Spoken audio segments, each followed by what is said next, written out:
दोस्तों स्वागत है एक बार फिर से आप सभी के अपने इस प्यारे से यूट्यूब चैनल पे। आज हम बात करेंगे प्रश्नवाली 1.2 और हमारे पास कक्षा 10 की प्रश्नवाली है। तो कक्षा 10 प्रश्नवाली 1.2 और हमारे पास प्रश्न संख्या है 3। ठीक है, तीसरा प्रश्न है हमारे पास। तो प्रश्न है हमारे पास, सिद्ध कीजिए कि निम्नलिखित संख्याएं अपरिमेय संख्याएं हैं। यानी कि हमारे पास क्या है, ये जो संख्याएं दे रखी है वह कैसी संख्याएं हैं, हमारे पास एक अपरिमेय संख्याएं हैं। तो इसका पहला ऑप्शन है हमारे पास 1/वर्गमूल 2। ठीक है, यह हमने क्या करना है कि 1/वर्गमूल 2 क्या है हमारे पास, यह हमारे पास एक अपरिमेय संख्याएं हैं। तो इसके विपरीत जैसा अभी तक हम मानते आए हैं, तो हम लिखते हैं इसके विपरीत माना। ठीक है, इसके विपरीत हम क्या मान रहे हैं कि 1/वर्गमूल 2 क्या हमारे पास एक परिमेय संख्या है।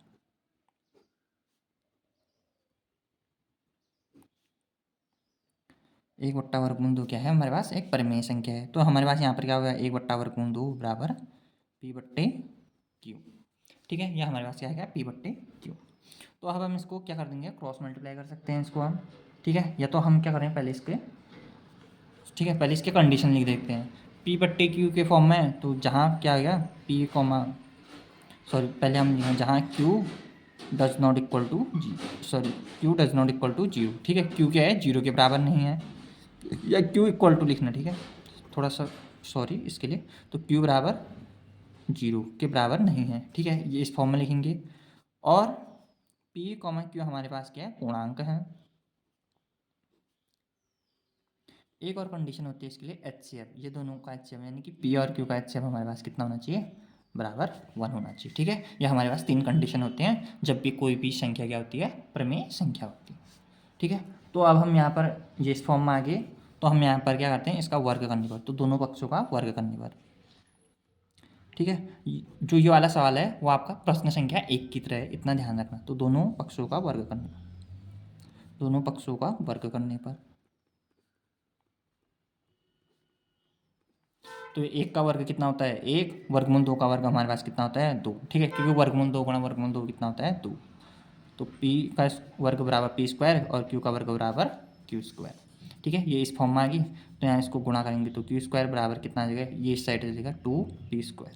ठीक है, अगर आपको ये सवाल अच्छे से पहले यहाँ पर तक समझ में आए तो आप कोशिश कीजिए कि आप प्रश्न संख्या 1 क्या है अच्छे से देख लीजिए। तो ये क्योंकि ये क्वेश्चन जो है उसी की तरह है। ठीक है, जिसने भी प्रश्न संख्या 1 अच्छे से किया होगा या अच्छे से समझ में आएगा, तो उसी वाला सवाल क्या है आसानी से समझ में आ जाएगा।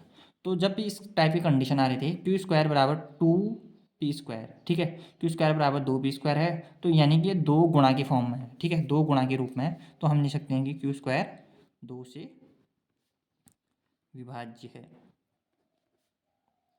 जब Q² 2 से विभाज्य होगा तो हम लिख सकते हैं अतः Q क्या है, 2 से विभाज्य। तो Q भी हमारे पास क्या होगा, 2 से विभाज्य होगा। ठीक है, तो हमें इतना तक समझ में आ गया होगा। अब हम इसके बाद क्या करते हैं कि हम क्या करेंगे, यहाँ पर हमें दे रखा है Q 2 से विभाज्य। जब भी Q 2 से विभाज्य हो गया है, ठीक है, तो अतः तो Q किस फॉर्म में होगा हमारे पास, 2R की फॉर्म में होगा, यानी कि 2 गुणा R की फॉर्म में होगा। ठीक है, तो यहाँ पे हम क्या करेंगे, दोनों पक्षों का वर्ग करने पर, दोनों पक्षों का वर्ग करने पर, जब दोनों पक्षों का वर्ग करेंगे तो ये Q का वर्ग कितना होता है Q², 2 का वर्ग 4 और R का वर्ग R²। ठीक है, यहाँ भी Q² है, यहाँ भी Q² है, तो इसको समीकरण 1 मानो और इसको समीकरण 2। तो अब हम क्या करेंगे, समीकरण 1 व समीकरण 2 की तुलना करने पर,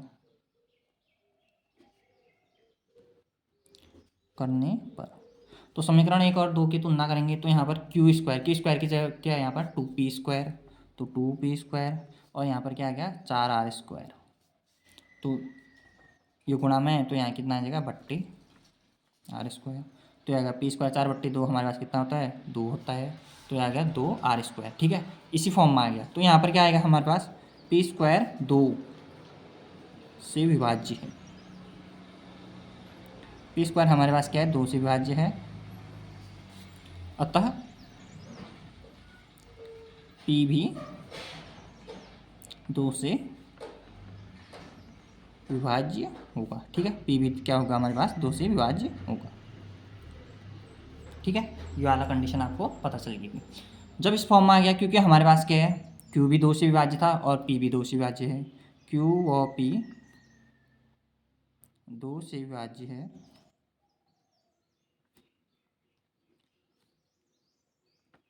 यानी कि हमारे पास जो एच आ गया, ठीक है, H of Q comma P या पी कॉमा क्यू हमारे पास कितना आ गया 2। लेकिन हमारे पास एच कितना आना चाहिए, जब कोई भी संख्या परिमेय संख्या है उसके लिए हमारे पास एच कितना आना चाहिए, 1 आना चाहिए। ठीक है, हमने यहाँ पर कंडीशन लिख रखी है H of P comma Q बराबर कितना आना चाहिए 1, लेकिन यहाँ पर क्या आ गया 2 आ गया, यानी कि यह क्या होगी, जो हमने मान रखा था उसके विपरीत आ गई। तो लिख सकते हैं जो कि हमारी अवधारणा की विपरीत है, जो कि हमारे अवधारणा की क्या है, विपरीत है। ठीक है, तो हम यहाँ पर लिखते हैं अतः